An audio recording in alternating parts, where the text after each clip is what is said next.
Halo semuanya, perkenalkan nama saya Presiden Brian dari kelas 11 IPA 4 nomor 6. Hari ini saya akan menjelaskan tentang Perjanjian Room-Royen. Yang pertama merupakan latar belakang Perjanjian Room-Royen. Perundingan Room-Royen awalnya dilatar belakangi oleh terjadinya serangan dari Belanda kepada rakyat Indonesia setelah proklamasi kemerdekaan. Belanda melakukan serangan ke Yogyakarta serta serangan agresi militer Belanda 1 dan 2. Hal ini ditambah dengan adanya penahanan pemimpin Indonesia yang mulai mengundang kecaman dari dunia internasional, terutama dari Amerika Serikat dan Dewa PBB. Tekanan dari luar negeri yang kemudian membuat suatu perundingan Indonesia dan Belanda. Oleh karena itu, kemudian dilakukan perundingan Room-Royen yang menjadi jalan untuk menuju konferensi meja bundar atau KMB yang akan diadakan di Den Haag, Belanda. Tanggal perjanjian Room-Royen akan diadakan mulai dari tanggal 14 April sampai tanggal 7 Mei 1948 dan bertempat di Jakarta. Dalam perjanjian Room-Royen, adapun pihak-pihak yang mewakili perjalanan perjanjian tersebut. Di antaranya pihak Indonesia diwakili oleh Muhammad Rum, Ali Sastro Amijoyo, Dr. Lemena, Insinyur Juanda, Profesor Supomo, dan Latu Harhari. Dan pihak Belanda diwakili oleh Dr. J. Herman van Rooyen, Blom, Jacob, Dr. Van, Dr. Gede, Dr. P.J. Koets, Van Hoogstraatendam, dan Dr. Gibbon. Pihak penengah diwakili oleh United Nations Commission for Indonesia atau UNCE yang diketuai oleh seorang Merle Cochrane dari Amerika Serikat. Kemudian perundingan Indonesia diperkuat dengan hadirnya Dr. Muhammad Hatta dan Sri Sultan Hamengkubuwono IX. Perundingan tersebut baru selesai pada tanggal 7 Mei 1949 di Hotel Des Indes, Jakarta. Perjanjian ini dimulai ditandatangani dan diberi nama perjanjian ini yang kemudian diputuskan untuk diambil dari nama kedua pemimpin delegasi, yaitu Muhammad Rum dari pihak Indonesia dan Herman van Rooyen dari pihak Belanda. Isi perjanjian Room-Royen dengan bersedianya pihak Indonesia dan Belanda bertemu di meja perundingan merupakan suatu awal dari harapan yang baru. Ini tak lepas dari inisiatif dan peran serta suatu komisi PBB untuk Indonesia, UNCI. Dalam perundingan tersebut, pihak Republik Indonesia ini tetap berpegang teguh bahwa pengembalian pemerintahan Republik Indonesia ke Yogyakarta merupakan satu-satunya jalan untuk dapat berlanjut ke perundingan berikutnya. Sedangkan pihak Belanda pun menuntut untuk dihentikannya perang gerilya yang dilakukan oleh Republik Indonesia. Setelah dialog yang panjang dan alot terjadi di kedua belah pihak, akhirnya pada tanggal 7 Mei 1948 dicapailah sebuah persetujuan yang isinya bahwa kedua belah pihak Indonesia dan Belanda sepakat dan menyanggupi untuk melaksanakan suatu resolusi Dewan Keamanan PBB pada tanggal 28 Januari 1949 dan disetujui pada tanggal 23 Maret 1949. Isi pernyataan Muhammad Rum dalam perjanjian Room-Royen, yaitu pemerintah RI akan mengeluarkan perintah untuk penghentian perang gerilya. 2. Bekerja sama untuk mengembalikan perdamaian dan menjaga keamanan serta ketertiban bersama. Dan yang ketiga, Belanda turut ikut serta dalam konferensi meja bundar atau KMB untuk dapat mempercepat kedaulatan dan tidak bersyarat kepada RIS. Isi pernyataan dari Dr. Van Rooyen dalam perjanjian Room-Royen yaitu 1. Pemerintah Belanda setuju bahwa RI harus bebas dan dapat mengembalikan Yogyakarta.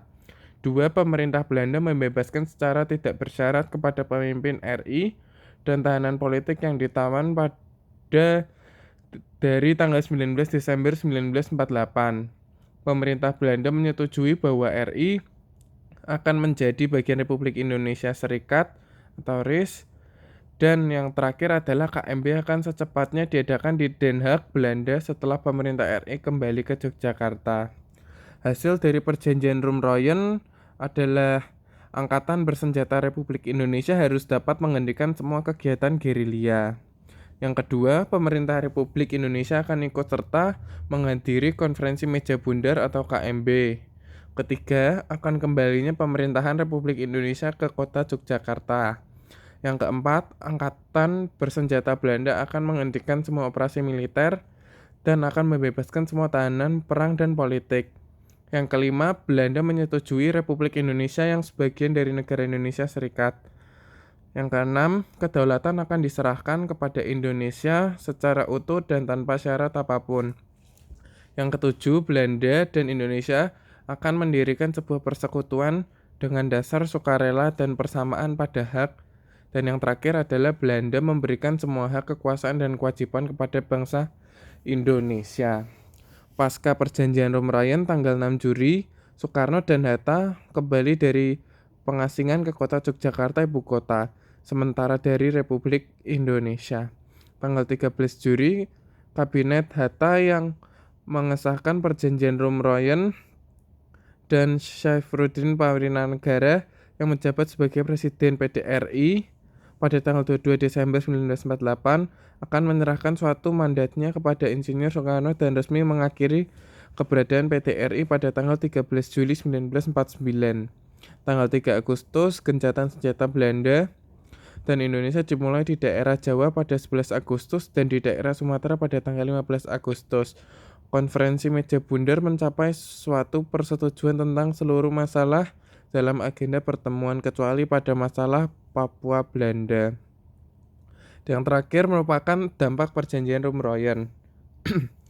Dengan disepakatinya perjanjian Roem-Royen, pemerintah darurat RI di Sumatera kemudian memerintahkan kepada Sultan Hamengkubuwono IX untuk dapat mengambil alih pemerintahan di Yogyakarta apabila Belanda mulai mundur dari kota tersebut.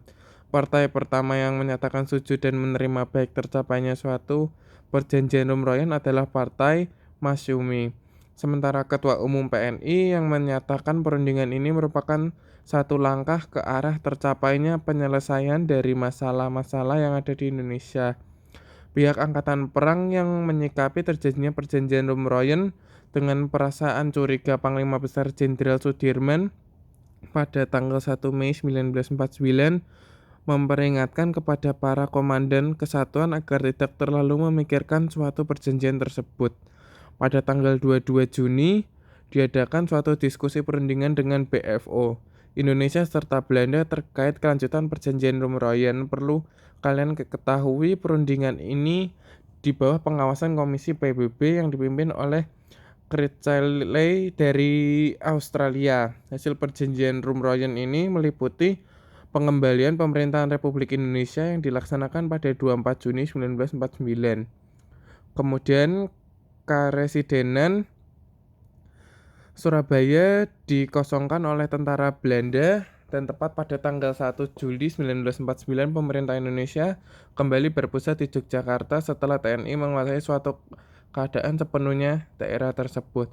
Konferensi meja bundar diusulkan untuk dapat dilaksanakan di Belanda, tepatnya di kota Den Haag.